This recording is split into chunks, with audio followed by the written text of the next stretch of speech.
Hello and welcome to the LEAN GIRL Fitcast, your place for motivation and mindset mastery on your fitness and fat loss journey. Today we are talking overeating, something we all experience, whether it was just a big indulgent meal that wasn't planned for, maybe it has been a weekend blowout, or maybe it's been a week-long holiday where you have been eating day and night.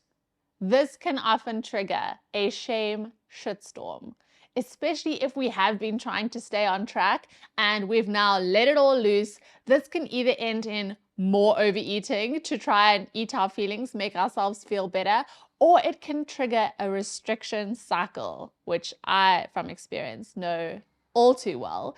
And so mentally, how do we cope with a time of overeating? How is it that we move forward from a place of love and positivity and inspiration instead of recounting all the things that we ate, feeling terrible, berating ourselves, which obviously is not a place that we want to be? I have my lovely husband, Gillan Gork, mentalist and expert speaker, joining us today to bring his psychology and mindset tools and apply them to fat loss. These are the same tools that he teaches to high performers all around the world, teaching them how to have deep happiness while still performing at the highest level. Welcome. Always great to chat about these things with you. Overeating, do you do it? Always. I may or may not have had a piece of chocolate just before we started. No, but I mean, we're not talking about flexible eating. We're saying that what is it when we know that we have really overindulged? Totally overindulged. Yeah. Correct. Yeah. How is it that we come back from that? And how do we create a new context, a new mindset that actually helps us to reset faster, which is going to help us be more consistent and actually get better results? Yeah. Yeah. It's a great question. And it's bound to happen. Right? Yes. We know that it's going to happen. We're all human. And the first thing that we tend to do when we do anything that we know is not in integrity with our who we want to be, right? Yes, or our goals. Our aspirational self, is that we tend to look at our identity and we say to ourselves, "This is not who I am," or we say things like, "Oh, I am."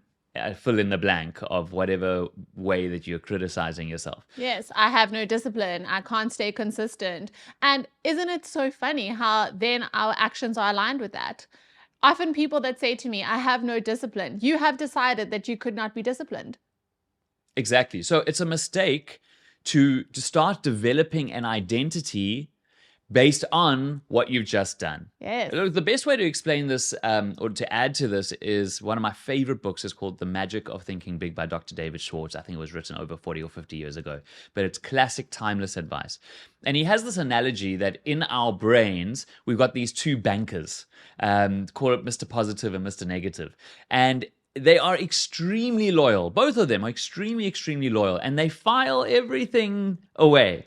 And so if you wake up and it's cold weather and you say, "Oh no, the weather is terrible," Mr. Negative, the banker, goes, "You know what? He goes back into the archives, or she goes back in the archives and brings out every single instance that has proven to you why this weather is terrible." And the opposite is true as well. If you say, "Oh, I love this weather," then your banker will go, Mr. or Mrs. Positive will give you every reason why this weather is positive, no matter what the weather is. We've had both positive and negative experiences. If it's cold, maybe it's snuggle time. If it's cold, we've also had where we've been outdoors and it's been crap. And so what you do with your mind the moment you overeat is going to trigger your brain, your banker, to pull every experience that will prove to you whatever it is that you start to believe. So if you think to yourself, "Oh, I am so inconsistent," your banker will say, "Absolutely," and Mr. or Mrs. Negative will go and pull every single time that you have been inconsistent to confirm to yourself, this is who you are. Mm.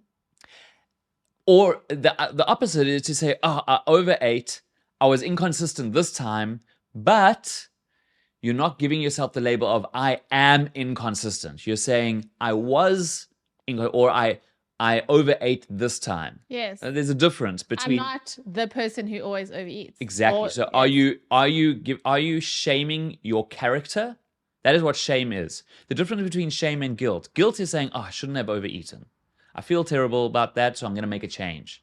Shame is, I am an overeater. I am so inconsistent. I always do this to myself. I'm just shit. I'm never going to get anywhere with this. Yes. That's a character attack. Yes. So the moment you start attacking your identity by putting a label on yourself, you're going to start shaming yourself, and your brain will confirm to you why it is true. And that is a terrible thing, because then you actually start to become that, and it's very difficult to get back on track and to feel good if you actually think that this is just who you are. I always give the I don't know, I think it's an analogy, but I always say, when I feel like a blob, I act like a blob. It's like, once you've decided that I am a certain way, or I'm just like, this is the kind of person I am, so then there's certain behaviors that are linked with that. So if you feel like you're someone that can't ever stay consistent, you can't stick to it, and that's often a huge that's always a huge roadblock for people. Is, for example, when they're going to join a program, to say, okay, I'm going to join this program, but Ange, I'm really worried that I'm not going to be able to stick to it. I'm thinking, you've already defined yourself as that person who's not able to stick to something. So if we can let it all go and rid ourselves of those labels, how can you step into the moment fresh and think about a new context that you can create that's going to set you up to be the person that you want to be, and be aligned with those actions? Exactly. In a previous episode, we spoke about my carrot analogy, which is that when it's planted in the ground, you've got some of it, the leaves above the surface, those are your behaviors, but under the surface is the root cause to your behaviors, and that root is made up of how you see yourself and how you see things. And based on how you see things, it's going to make you feel a certain way. So if you've got an assumption like, I'm inconsistent, right? If you've got a belief about yourself, you're going to see yourself that way. You're then going to feel very differently. And based on how you feel, it's your feelings that shape up your behaviors. So don't put a label on your character. Do not form an identity around the fact that you just overate. Yes. Know that that was a behavior. You can feel guilty for doing it, but don't shame yourself or think that that is who you are. Because when you do that, you eliminate the potential for you to re-emerge in the next moment as someone different who is consistent. Right. Because if you think to yourself, oh, you know what?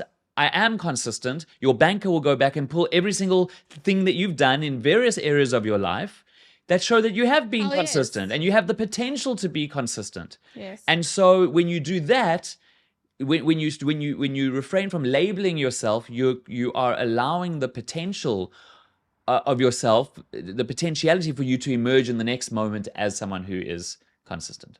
Okay, so don't label. That is the first thing, right? We're going to put this into a cool 3-step process. So step number 1 is removing the label. It's going to be 3 R's, because we want to make this memorable and something that you can go back to in that moment where you have overeaten. So firstly, we're removing the label. Remove label. And the reason why we're saying remove labels and not something like, oh, choose a positive label, is because labels in general make us limits ourselves to be a certain something, and eliminates we start to buy into our labels. And if we buy into positive labels, we'll buy into the negative ones.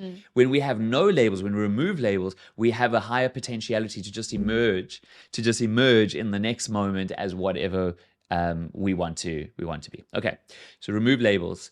The second thing is to understand that everything that happens to us in life is feedback. So we just need to learn how to reframe the times that we behave in a way that isn't aligned with our goal, to reframe that as feedback. And in this context, is to say, how does my overeating act as feedback to me in a helpful way? I think this is a good one, because I believe that we're often triggered by the same thing. So there are often many patterns that if we actually just took a closer look as to where are these, is it a certain food that you're eating that leads you to overeat? Is it a certain situation? Is it a certain, even certain people that you're with? Okay, and now we can start reflecting and saying, all right, how next time would I create a different context for myself, or perhaps not put myself in a position where I do have 2 blocks of cheese that are in my fridge that I know is a trigger for me. Exactly. And so asking yourself, how can I reframe this as feedback, will lead you to become a little bit introspective, maybe trace back your steps and figure out how you can do things or think about things differently in future. Maybe you land up finding, you know what, I was actually feeling a bit lonely and I turned to the chocolate. Maybe I realized that I had one piece of chocolate, which in itself is not bad, but then I thought to myself, oh, I'm still not feeling great. Let me have another piece of chocolate, because one more piece of chocolate will make me feel okay enough to then have the self-discipline not to have any more. But we know that that's short-lived, and it's only on your third and fourth piece of chocolate. Isn't that funny how we do that? That we always just think just one more.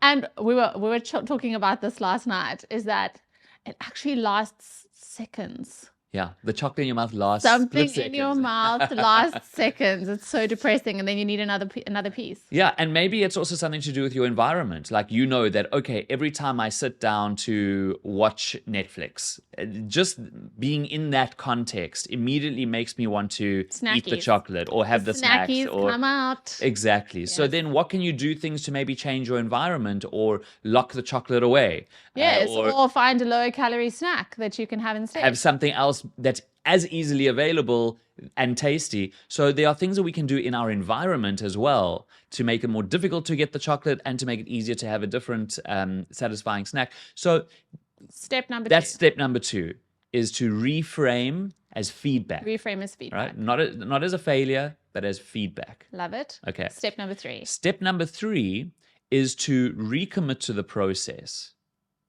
And the most important part about doing this is where the source of that recommitment comes from. And there's 2 sources. It can either come from a place of lack, which when we feel like I'm not good enough. So now I've overeaten, and now I think to myself, I'm not good enough. I don't look good enough. I just, again, we have that character attack. Yes. I'm not consistent enough. I don't know if I can do this. Now, all of a sudden, coming from that place of lack, you're more likely either to start overeating more because we think that that's going to make us feel better, or we're going to totally deprive ourselves and restrict, which we know is just setting you up for another cycle of overeating. That's if it comes from lack. Yes.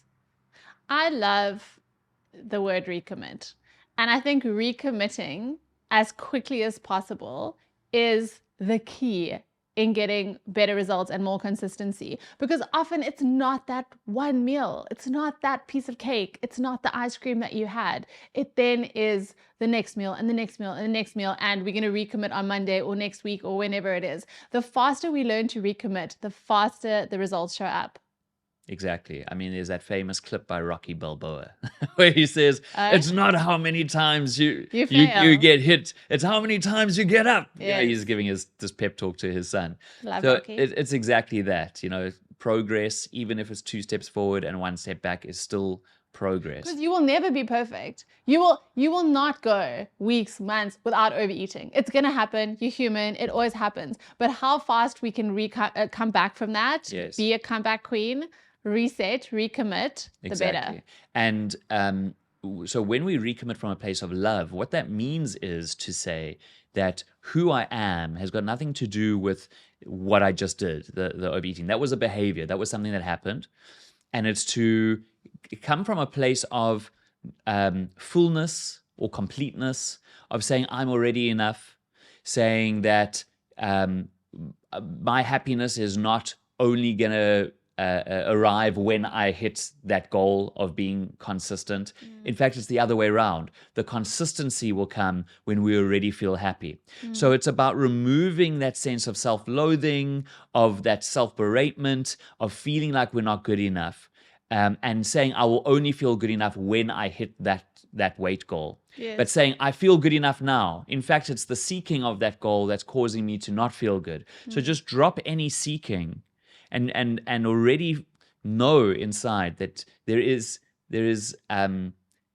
self-worth. Just the fact that just the fact that you're here is amazing and is good enough.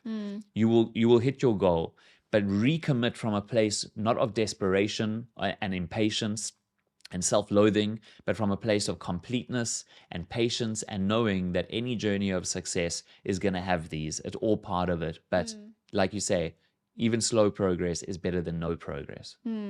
Yes. And I think when we don't have to outline the exact next step. If you have that true feeling of how can I recommit here from a place of love, you will always have clarity on what that next step looks like. And again, just look at your very next meal. How is it that I often say, make like a goldfish, like it never happened. That's honestly the best thing you can do. If you're trying to make up for things, if you're trying to now head into a restriction cycle, that often leads to more overeating. So often the best thing you can do is, cool, make like a goldfish. My next meal, how do I make sure that that is aligned with my goal? Yeah. And so if you let's say you overate at lunch and then at dinner you would normally have X, still have X. Yes. Because it's fine. Tomorrow you just get straight back on it. And over time, that's really where the progress counts, right? Not this once-off time. 100%. And what often people don't realize is it takes 7,000 calories over your maintenance to actually gain a kilo of fat. So one meal is so insignificant. The amount of weight gain, you don't have to make up for it. You'll be totally fine if you just move on with your very next meal. So I really love those 3 steps. So step number 1 is we are removing the label. Step number 2 is Step number 1 is removing the label. Step number 2 is to reframe as feedback. Reframe as feedback. And lastly, to recommit and move forward with love. Recommit from a place of love. From a place of love. Because if we recommit from a place of lack, we're going to be too extreme on either end. We're going to try and punish ourselves because we don't feel good about ourselves. Yes, I really love that. And I think it's really practical. And again, I want you to have a notes on your phone for the LEAN GIRL Fitcast, and you can have headings so that you can go back to these. We are creating these episodes not as one-off listens, but something that you're going to use as a tool. And those feelings will come up again, perhaps when you have a day of overeating and you need to come back and re-listen to this, or keep the notes in your phone. What are the 3 R's? What are the 3 steps that I want to take? Because these things need reminding, even for us.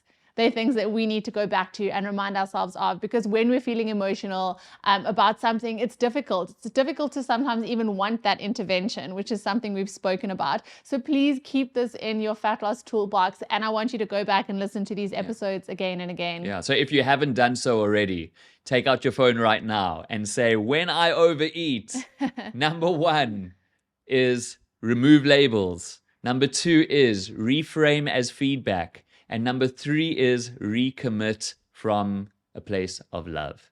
That's it. Just remember that. When you go back and just read those 3 things, you don't even need to re-listen to the whole episode. You will remember what it is, and it'll help you. Use the tools. Yeah. That's what we're going to do. I really hope you enjoyed the episode. I hope you found it helpful, and I hope you are going to use this and implement the 3 R's the next time you do have a little chuckles accident and you need something to help you recommit and get back on track. Please leave us a review and share this episode. Everyone experiences overeating. They feel that shame that comes alongside it. So I think many people can benefit from having a practical mindset tool in the toolbox to help them move forward. Please leave us a review, share this. Thank you, babe, for joining. If you want to learn more about Gilan and the incredible work that he does with high performers and leaders and everyone in between, right? Anyone who wants deep happiness and peak performance. That's all of us. I'm there. You can check him out on Instagram at gilan.gork. And of course, me at the Lean Girl, all of your fitness, fat loss recipes, all of the good stuff that you need on your fitness and fat loss journey, you can find on my Instagram as well. So check us both out. We've also linked down below in the show notes all the links that you need. And lastly, please tune in for next week's episode, where we are going to be talking about embracing your body along every different fluctuation. And we're going to be talking a bit about the menstrual cycle, because that is often what impacts how we feel, whether we're feeling bloated, whether we're feeling up, whether we're feeling moody. So if this is something that you're struggling with, tune in for next week's episode so we can embrace our body at every single step on the journey. Check you then.